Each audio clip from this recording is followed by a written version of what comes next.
Hello learners, आज हम discuss करेंगे इनकम मेथड। प्रीवियस क्लास में हमने डिस्कस किया value added method to estimate national income. National income को एस्टिमेट करने के 3 मेथड्स हैं, value added method, income method and expenditure method. आज की क्लास में हम इनकम मेथड डिस्कस करेंगे, नेक्स्ट क्लास में हम एक्सपेंडिचर मेथड डिस्कस करेंगे। तो इनकम मेथड को हम डिस्ट्रीब्यूटेड शेयर मेथड या फैक्टर पेमेंट मेथड भी बोलते हैं। अब आप इसको फैक्टर पेमेंट मेथड क्यों बोल रहे हो? आपने सर्कुलर फ्लो ऑफ इनकम पढ़ा होगा, उसमें फर्स्ट फेज़ है हमारा प्रोडक्शन, सेकंड फेज़ है हमारा डिस्ट्रीब्यूशन ऑफ इनकम और थर्ड फेज़ है एक्सपेंडिचर। तो जब प्रोडक्शन होता है बेटा, तो प्रोडक्शन में कौन कौन से फैक्टर यूज़ किए जाते हैं? Land, labour, capital and entrepreneur skills. तो rent for land, capital for interest, profit for entrepreneur skills, all are the factor payments, all are the example of factor payments। समझ में आ गया ना? लैंड यूज़ किया, उसके बिहाफ में क्या मिल रहा है? रेंट मिल रहा है। ये सब किसका पार्ट है? फैक्टर पेमेंट्स का।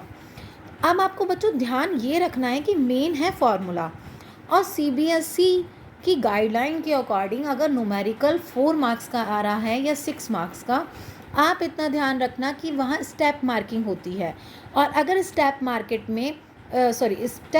में 1.5, ठीक है, यानी कि 1.5 मार्क्स अलॉट किया गया है करेक्ट फॉर्मूले के लिए, तो भी आपको पूरा का पूरा मार्क्स मिलेगा। और साथ के साथ अगर कभी भी आपसे पूछा जाए इनकम मेथड को एस्टिमेट करने के स्टेप या एक्सपेंडिचर मेथड को सॉल्व करने के स्टेप्स, यानी कि वो फार्मूला पूछ रहा है, तो फिर आपको फार्मूले पे पूरा का पूरा मार्क्स मिलेगा। इसलिए फार्मूला बेस है, तो इसको ध्यान से समझते हैं। तो इस इनकम मेथड को सॉल्व करने का फार्मूला है कंपनसेशन ऑफ एम्प्लॉय। जनरली पहले हम इसको डिस्कस करेंगे, operating surplus and mixed income. लेकिन कभी कभी हम देखते हैं कि हमें डायरेक्ट कंपनसेशन ऑफ एम्प्लॉय नहीं दिया जाता, या हमें डायरेक्ट ऑपरेटिंग सरप्लस नहीं दिया हुआ, तो हम कैसे फाइंड करेंगे?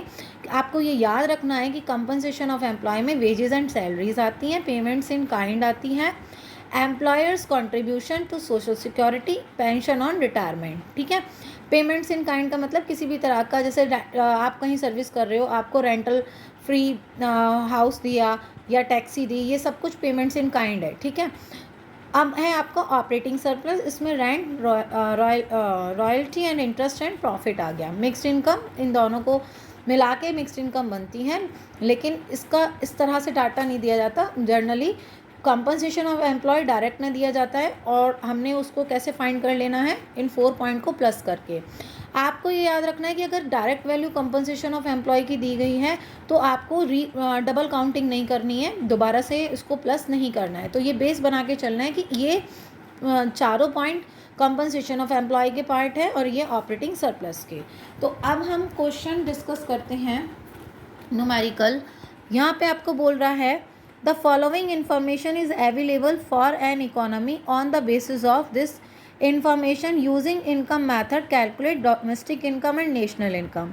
तो पहले डोमेस्टिक इनकम फाइंड करते हैं, नेशनल इनकम फाइंड इजीली हो जाएगी। डोमेस्टिक इनकम को फाइंड करेंगे। देखिए बच्चे, अब यहाँ पे वेजेस, रेंट, इंटरेस्ट दिया हुआ है। ठीक है, तो अब आपको सीधा सीधा माइंड में ये चीज़ क्लियर होनी चाहिए कि यहाँ पर कंपनसेशन ऑफ एम्प्लॉय की वैल्यू डायरेक्ट नहीं दी गई है, वेजेस दिया हुआ है।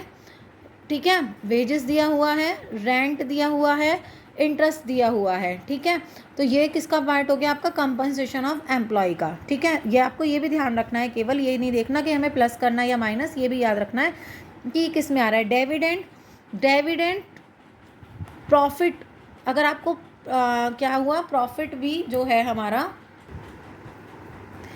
तो ये आपको ध्यान रखना है कि प्रॉफिट, अगर प्रॉफिट भी, अब देखो मैंने यहाँ पर अब इसको ऐड किया है कि हमने यहाँ पे प्रॉफिट की डायरेक्ट वैल्यू नहीं दी है, मतलब प्रॉफिट डायरेक्ट नहीं लिखा है, तो हमें याद रखना है कि प्रॉफिट डायरेक्ट नहीं दिया हो तो डिविडेंड, कॉर्पोरेट टैक्स और अनडिस्ट्रीब्यूटेड प्रॉफिट, ये किसके पार्ट है? प्रॉफिट के। तो क्वेश्चन के अकॉर्डिंग हमें क्या दिया हुआ है? डिविडेंड। एक्चुअल में तो ये सभी प्लस होंगे, लेकिन हमें ये याद रखना है कि डिविडेंड जो है ये प्रॉफिट है में इंक्लूड होता है, और जो प्रॉफिट है वो ऑपरेटिंग सरप्लस का पार्ट है।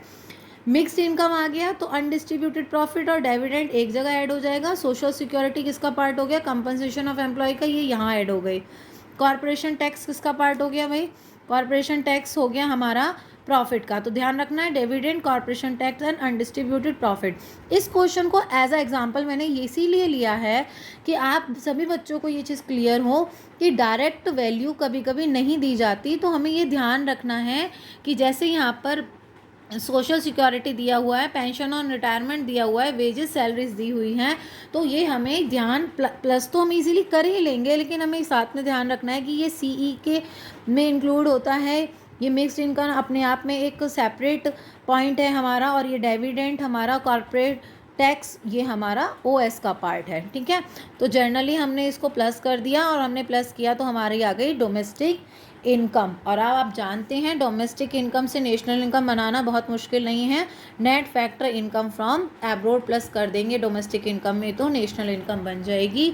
Net factor income from abroad direct दी हुई है, अदरवाइज आप क्या करते, income from abroad minus to abroad, from minus to इसकी एक ट्रिक है जिसके थ्रू आप क्या निकाल लेते, NFIA फाइंड कर लेते। Thank you so much. Please ज़्यादा से ज़्यादा वीडियो को शेयर कीजिए, लाइक कीजिए और अपना सपोर्ट बनाए रखिए। Thank you.